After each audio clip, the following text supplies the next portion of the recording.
Halo semuanya, kembali lagi bersama saya Brian Howard. Kali ini saya akan jawab lagi pertanyaan. Nah, kebetulan nih pertanyaannya agak banyak ya.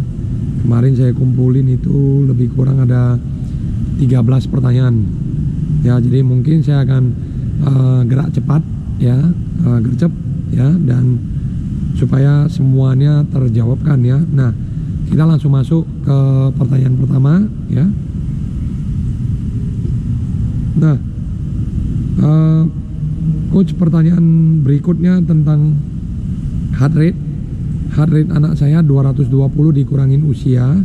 Anak saya 220 dikurangin 23. Berarti heart rate maksimal adalah 207. Kalau menghitung 6 detik jumlahnya 21. Menurut coach apakah masalah? Terima kasih. Apakah di atas termasuk overtraining, coach? Nah, misalkan heart rate di 20-21, untuk melanjutkan interval lagi, apakah harus heart rate-nya turunkan dulu ya, biar bisa masuk program, biar programnya bisa masuk ke anak saya. Oke, jadi gini ya, saya mungkin untuk cerna pertanyaan kan gini, mungkin setelah dia heart rate 21-20 itu langsung masuk lagi ke set berikut ya, ke program berikut. Nah, perlu saya sampaikan dulu kalau untuk menghitung heart rate ya, kalau di sini kan 6 detik ya. Ambil nadi di bawah kepala ya, di samping tenggorokan sini ya. Terus tekan, cari nadinya di sini. Nah, kalau misalnya 20-21 berarti itu 200 beat per menit atau 210 beat per menit ya. Kan 20-21 tuh ya. Nah, antara itu sih sebenarnya. Nah, itu adalah termasuk heart rate di energy system itu. Kalau di energy system itu aerobik ya. Kalau 20-21 itu udah masuk ke aerobik 1, aerobik 2. Bukan aerobik, sorry. Anaerobik ya. Anaerobik 1 dan anaerobik 2 yaitu sprint ya. Berarti ini kalau nadi 20-21 kan berarti sprint ya. Katakanlah setnya adalah 4 kali 25 diulang 6 ronde katakan. Berarti kan setiap set itu harus kenceng. Nah, apakah masalah, coach? Tidak jadi masalah ya. Kalau misalnya nadi maksimal anaknya 220 dikurangin usia 23 sama dengan 207, apakah masalah? Tidak jadi masalah. Karena apa? Kalau katakan hitungan orang awam misalnya 207 ya. Kalau untuk atlet, karena atlet punya dinding diafragma jantung yang lebih kuat, jadi atlet itu tidak patokan harus heart rate dikurangin usia ya. Jadi ini yang harus dicamkan ya. Itu kalau misalnya kita orang awam, misalnya kita langsung nggak pernah latihan, tapi kita tiba-tiba latihan, dinding kita kan nggak kuat ya. Jadi itu yang kita harus perhatikan di heart rate. Tapi kalau anak-anak atlet yang setiap hari latihan itu tidak usah terlalu pikirkan masalah kurangin usianya. Jadi heart rate maksimal itu tetap bisa di 21, 22. Malah kalau sprinter itu bisa 22 tuh ya. Tapi untuk atlet ya, bukan untuk orang awam ya. Kita bicara di sini adalah kita latihan dan kita tiap hari kita mau jadi atlet ya. Nah, apakah di atas termasuk overtraining? Kalau misalnya 21 heart rate dilatih selama 1 jam 2 jam ya, itu overtraining. Tapi selama masuk ke program dan selama masih di waktu yang masih di, misalnya speed set, misalnya dia kerjakan 45 menit atau 30 menit, tapi dia ngerjakan semua all out ya, itu masih nggak masalah ya.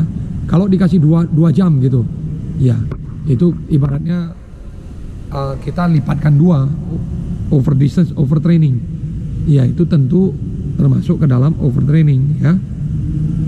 Nah, kalau misalkan apakah harus turunkan heart rate dulu biar masuk program berikut? Tidak usah. Kalau memang 4 kali 25 ya, habis itu kita ada easy 100, habis itu cek lagi nadi. Kalau memang nadinya masih di 19, 20 atau 21, ya berarti itu namanya kurang swim down, ataupun mungkin dia kecapean, atau misalnya kemarin malam dia nggak tidur misalnya. Habis 4 kali 25 set pertama, dia cek nadi 21 atau 22, dia swim down, habis itu dia cek lagi di 20, 19, berarti itu ada kesalahan sama badan dia, kecapean gitu ya, atau mungkin dia belum turun nadinya ya. Nah, kalau udah turun nadinya, misalnya biasanya sih turun ke 12, 13 ya, ataupun mungkin 11 ya, besok standby lagi, siap lagi untuk jalan gitu loh ya. Oke, itu ya pertanyaan kedua. Jadi agak banyak ya pertanyaannya di sini. Nah, flip turnnya masih masuk air walau sudah berusaha hembus dari hidung, apa yang salah ya coach? Nah, kalau namanya flip turn pembalikan itu pasti masuk ke hidung ya, air. Namanya kita terbalik ya, posisi kita kepala di bawah ya, pasti masuk air. Mau nggak mau pasti harus hembus ya. Jadi tidak ada alasan lain, harus hembus. Apa ada yang salah? Ya nggak ada yang salah. Kalau masih masuk air berarti hembusannya kurang kuat ya. Itu aja. Saya langsung jawab ya, jadi cepet ya, nggak pelan. Nah, di sini saya ada buat post ya kemarin ya, jadi kayak sharing community ya. Saya bilang sharing yuk, siapa yang punya pengalaman melatih seperti ini juga, ceritain dong. Nah, di sini ada yang komentar banyak banget atletnya ya coach. Nah, kebetulan kan kita melatih di Wahoo ya, jadi kalau di Wahoo itu kan gini, kita punya anak-anak yang learn to swim, kita ada anak-anak yang progresif ya. Jadi kita juga ada anak-anak yang semi progresif ya. Jadi learn to swim A belajar 4 gaya, learn to swim B kita belajar 1 gaya, learn to swim C yang baru mulai belajar beneran. Jadi kita kumpul jadi satu. Jadi kalau yang ngelatih pun bukan hanya saya aja, tapi kan saya ada dibantu oleh 2-3 asisten pelatih yang ngebantu. Jadi bagusnya apa? Kalau banyak atlet kita bisa contohkan ke anak-anak, loh kita pegang atlet ini dia bisa bagus, kita pegang atlet ini dia nggak bagus. Jadi kita bisa buat perbandingan, buat kita sendiri pelajari, sebagai pelatih kita evaluasi apa yang kita harus kerjakan berikutnya, apa yang harus kesalahan kita untuk kita perbaiki berikutnya. Jadi banyak atlet itu bukan dalam artian kita hanya banyak atlet gitu ya, tapi kita pelajari dari atlet itu. Kan banyak nih, masing-masing karakternya berbeda-beda, mentalnya juga berbeda-beda. Jadi semakin banyak atlet, semakin banyak kita pelajari ya. Kalau dulu cerita dari Coach Sergio, saya ngambil PRSI C, BA, ASKA 1, 2, 3, Vina level 1, 2, yang 3 belum ya. Itu pelatih-pelatih selalu mengatakan belajar dari anak-anak kamu, you learn from your swimmer ya. Jadi kamu sebagai pelatih, kita sebagai pelatih, kita belajar ke mereka. Jadi kita bukan hanya anak-anak belajar dari kita, tapi but we learn from them gitu ya. Nomor 4 langsung ya, cepet nih. Nah, dapat kiriman kacamata. Nah, ini kebetulan kacamata pintarnya dari Indoswimjer ya kemarin ya. Harga kacamatanya berapa ya coach? Kebetulan saya hobi renang. Nah, kalau kacamata harganya kayaknya itu di berkisar, saya lupa deh, mungkin $200 apa $300 ya. Saya pernah kasih tahu sih ya. Terus habis itu kebetulan saya hobi renang. Nah, ini kebetulan sisa adik saya ada satu kebetulan ya, sisa 1 ya. Nah, kalau teman-teman memang mau ya, tolong kirimkan komentar ya di video ini aja ya. Jadi komentarnya nanti atau cantumin nomor telepon ya, tolong cantumin nomor telepon atau IG, saya akan hubungin. Habis itu nanti kacamatanya saya kirim ke teman-teman. Oke? Bisa ya. Jadi teman-teman yang dengerin ini, saya kacamata pintarnya itu yang kalau nggak salah itu namanya Finish Smart Goggle ya. Itu masih ada sisa satu di saya. Saya mau bagikan keluar ya. Nah, itu bisa isi komentar di bawah ini. Kamu tulis saja IG kamu dan nomor telepon kamu, saya hubungin nanti ya. Habis itu nanti saya kirim kacamatanya ke kamu ya. Oke? Pertanyaan ke 5. Nah, maaf Kak, sedikit mau cerita, mohon dikasih pencerahan. Anak saya laki-laki, umur 14 tahun, baru 1 bulan masuk les renang karena dia pengen jadi atlet renang. 14 tahun ya. Tapi ada yang bilang kalau usia di atas 10 tahun sudah telat. Terus terang saya agak down soalnya anaknya semangat sekali.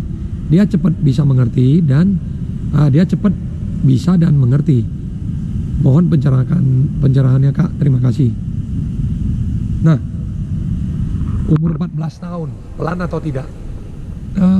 Telat atau tidak?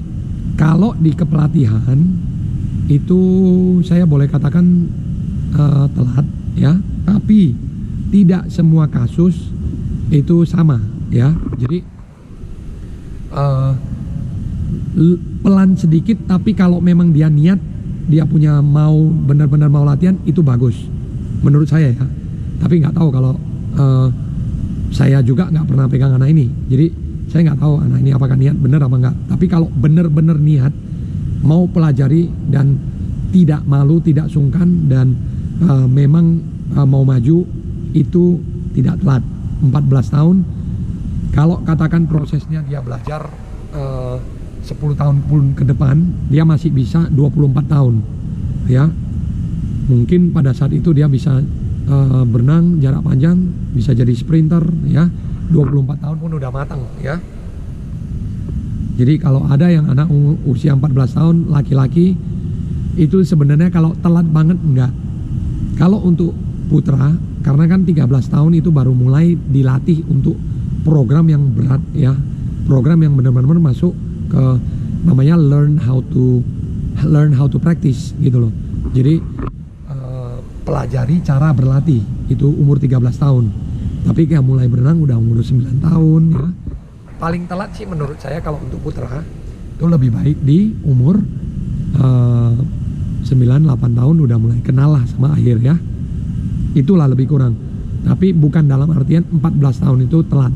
Bisa. Kalau anaknya niat, kalau seperti yang ibu katakan dia semangat sekali, ya nggak masalah. Bimbing aja Bu, gitu loh. Ikutkan ke perlombaan biar dia melihat seperti apa perlombaan itu ya. Jangan juga gimana ya, jangan juga kita selalu beri 14 tahun kamu nak udah telat gitu. Tapi sebagai orang tua, biarpun kita mengetahui katakan di kepelatihan itu katakanlah telat, tapi itu bukan artian telat dia nggak bisa prestasi gitu loh. Telat tunjukin ke orang bahwasan anak ini bisa prestasi ya, itu beda ya. Kalau telat habis itu kita tunjukin ke orang bahwasan kita kalah, ya apa boleh buat, dalam artian berarti dia anak ini nggak niat. Tapi kalau kita tunjukin ke anak ini bisa juara jangka panjang ya, jangan berharap 6 tahun 5 tahun. Kita namanya sudah tua itu nggak ada yang nggak bisa. Kamu malah lebih paham dari anak-anak gitu. Jadi harapkan patokin katakan 10 tahun. Nah, umur 24 tahun itu kamu coba bisa jadi juara. Jadi kita tarik mundur aja, kita katakannya. Jadi nggak mesti harus maju umur 9 tahun, 8 tahun udah belajar berenang. Umur 14 tahun coba ya, kecuali kamu majuin sampai umur 6 tahun, itu saya tidak sarankan. Tapi kalau mundur itu tidak masalah gitu loh ya. Jadi lebih baik pelan sedikit tapi berkembang, tapi daripada terlalu cepat berkembang terus habis itu nggak bisa maju gitu loh ya. Itu menurut saya ya. masukan dari saya lah ya kira-kira. Oke. Berikutnya pertanyaan ke-6. 1 2 3 4 5 6. Saya kejar ya. Oke. Di sini ada. Nah, tips long swim untuk usia senior 58 tahun. Latihan yang pas seperti apa, coach? Long swim sebenarnya kalau di gaya bebas ya, menurut saya sih gaya bebas dan gaya punggung. Gaya dada pun bisa long swim ataupun gaya kupu ya. Nah, tips long swim untuk untuk usia senior 58 tahun. 58 tahun. Menurut saya harus panjang satu ya. Tangan jangan bengkok ya. Terus tangan dalam artian lurus ya, harus panjang ke depan dan tusuk ke depan ya. Jangan juga panjang tapi taruhnya bengkok-bengkok sikunnya ya. Jadi umur 58 tahun tidak ada patokan untuk katakanlah ngejar target atau apa ya. Menurut saya kalau Bapak punya waktu 30 menit berenanglah 30 menit. Jadi misalnya Bapak kan nggak harus space-nya berapa, 100 per 100 berapa. Kalau mau dipelajari silahkan, tapi kalau nggak mau dipelajari nggak masalah ya. Menurut saya kalau untuk usia lanjut, katakanlah 60 ke atas 58 tahun ya, itu cukup.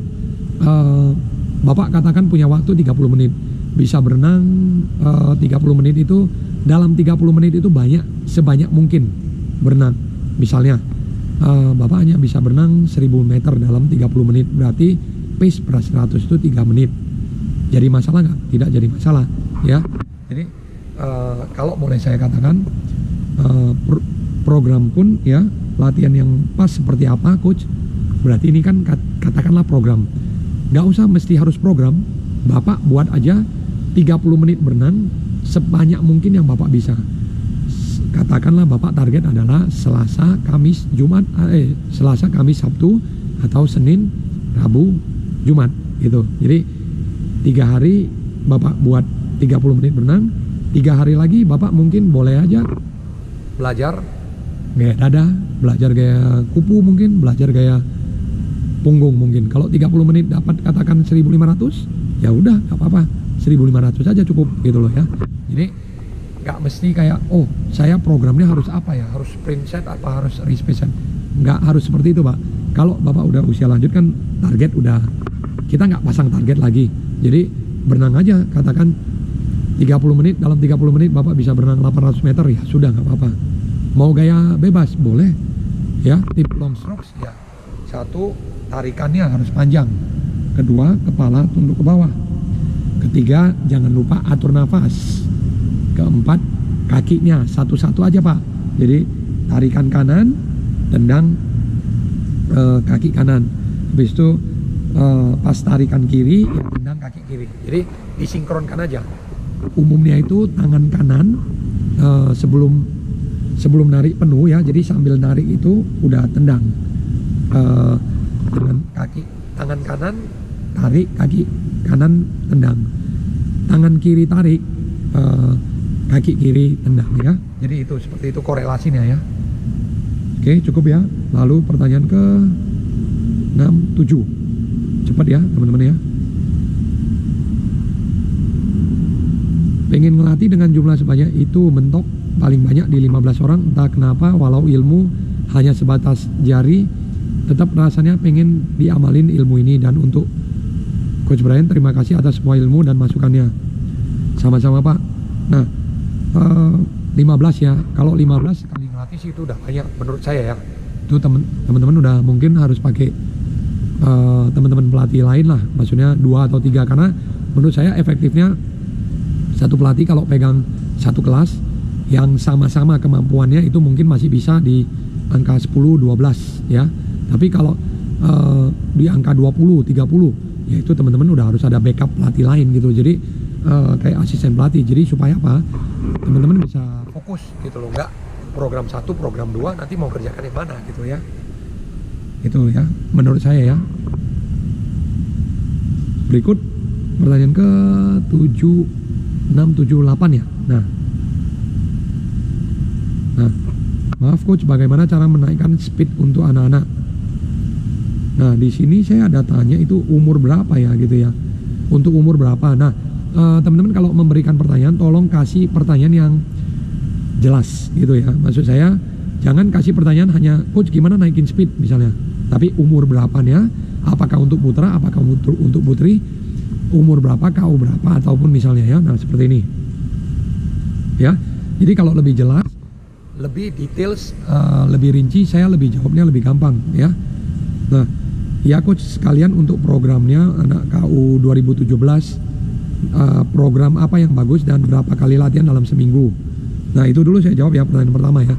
Kalau program untuk 2017 18, 19, 20, 21, 22, 23 baru umur 6 tahun ya. 6 tahun belajar gaya bebas saja dulu, kick, hand rotation and swim.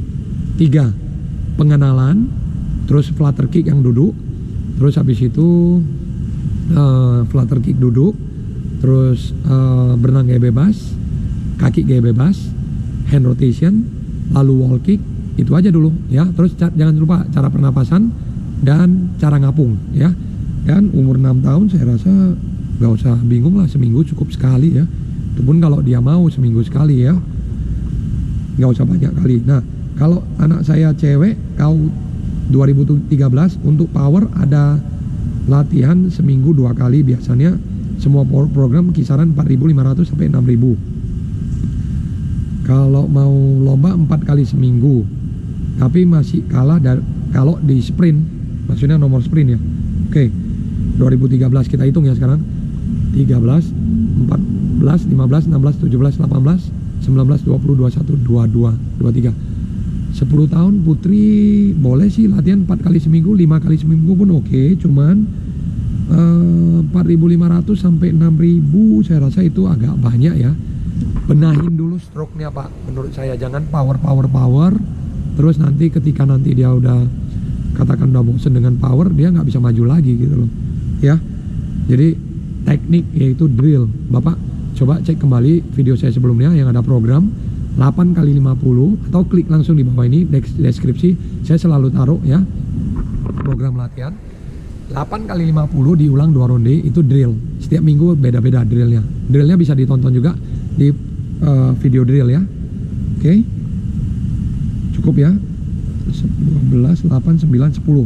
Nah video ke 10 pertanyaan ke 10, coach gerakan apa, nah nih ya, mohon pencerahan jika terjadi accident bagaimana cara survival di air dengan teknik yang paling efisien. Terima kasih coach selalu berkenan menjawab pertanyaan kami yang awam ini.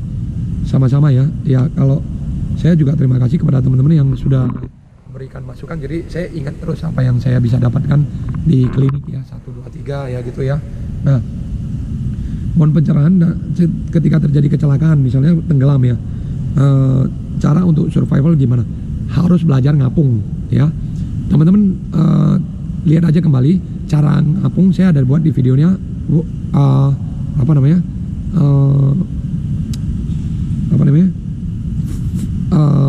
float ya, egg beater. Jadi gimana cara egg beater, jadi kamu ngefloat gini ya, ambil nafas jangan lupa yang banyak, simpan di paru-paru, lalu habis itu ngerjakan ngapung ya. Berikut pertanyaan ke 12 ya, ini kayaknya 11 ya. Coach apakah bisa request tolong dibuatkan video gerakan water terapan. Kalau water terapan tuh posisi vertikal ya, jadi tangan kayak tangan scaling ya, seperti ini ya. Scaling itu kayak nyapu gitu ya. Terus habis itu kaki kayak dada aja kalau mau water terapan ya, itu ya. Dan saya pernah buat di video sebelumnya, teman-teman ketik aja water terapan ya, itu sudah saya buat di situ. Pertanyaan ke-12, coach kalau untuk pemula belum bisa high elbow, jadi gerakannya saya anjurkan tangan relax saja saat recovery, atau setelah pull langsung saya suruh recovery untuk ayunkan ke depan saja. Jadi pola high elbow baru saya benahi saat bebas sudah bisa jalan untuk endurance. Tetap semangat coach untuk renang Indonesia. Terima kasih ya teman-teman yang sudah mendukung. Nah tidak jadi masalah sih teman-teman ya. Jadi gerakan high elbow ini kalau untuk pemula itu sebenarnya nggak usah diajarkan high elbow gini ya. Karena apa? Semakin kita ajarkan high elbow gini, semakin dia drop. Itu pengalaman saya. Nah, kita ajarkan dulu yang namanya putaran besar atau lingkaran besar ya, yang namanya lingkaran besar. Jadi sebesar mungkin lingkarannya itu ya, lingkaran besar sebesar mungkin. Nah, supaya apa? Anak ini belajar dari dasarnya dulu, dia gerakin dulu semua gerakan yang besar, habis itu baru diarahkan ke elbow ya. Oke, jadi itu benar ya. Pertanyaan yang terakhir 13 ya. Nih, coach mau tanya mengenai belajar renang level basic. Yang basic berarti dasar ya. Yang dikatakan coach harus gaya bebas. Jika kita kombinasikan gaya bebas untuk kaki dan tangan gaya dada, apakah bisa? Kita bisa kombinasi, yaitu tangan dada kaki bebas. Kaki bebas tangan dada juga bisa. Itu namanya drill, tapi speed drill itu namanya ya. Oke, itu aja mungkin video kali ini. Jangan lupa berikan kritik dan saran di kolom komentar. Saya Brian Howard, sampai jumpa di video berikutnya. See you in the next video, bye. Banyak juga pertanyaannya, minggu depan tambah banyak lagi ya.